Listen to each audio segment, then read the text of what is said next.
যারা তাদের কর্মী দাবি করেছে, এবং প্রথম কথা হচ্ছে ছাত্র শিবির বাংলাদেশে একটা সংগঠনের নাম আছে, প্রত্যেকের নানান বৈশিষ্ট্য থাকে।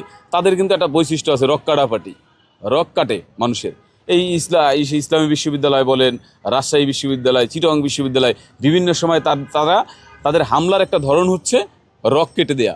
ঠিক একইভাবে কালকে চট্টগ্রাম সিটি কলেজের একজন কর্মী, জাতীয়তাবাদী ছাত্রদলের একজন কর্মীর পায়ের রক তারা কেটে দিয়েছে। এখন তারা বলতে পারে এটা তারা গুপ্ত ছিল, তারা বলতে পারে তাদের কর্মী, বাট তিনি আমাদের কর্মী, আমাদের দলের। লিলি আল্ট্রাসফট সিরাম জেল, যা গভীর থেকে স্কিনে দেয় 3 গুণ সিরাম হাইড্রেশন। সিরাম জেল হাইড্রেশনে ব্রাইট থাকো সব সিজনে। সদস্য ফর্ম পূরণ করেছে এবং জাতীয়তাবাদী ছাত্রদলের রাজনীতির সাথে জড়িত। ওখানে ছাত্রদলের সভাপতি তিনিও আহত হয়েছেন। সুতরাং এইটা বলে পার পাওয়ার কোনো সুযোগ নেই। এই হামলা ছাত্রলীগের মধ্যে যারা গুপ্ত হিসেবে ছিল এবং ছাত্র শিবির এবং ছাত্রলীগ, এদের সম্মিলিতভাবেই এই হামলা হয়েছে।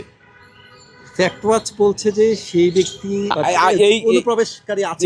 এই কর্মীর বিষয়ে বলবো, তিনি আমাদের দলের কর্মী, ঠিক আছে। আর অনুপ্রবেশের যে বিষয়টা, এটা বিভিন্ন সময় তারা বিভিন্ন ক্ষমতাসীন দলের মধ্যে নিজেদেরকে বিলীন করে, নিজেদেরকে গুপ্ত করে, চুরি করে এক ধরনের রাজনীতি করার টেন্ডেন্সি তাদের মধ্যে আছে।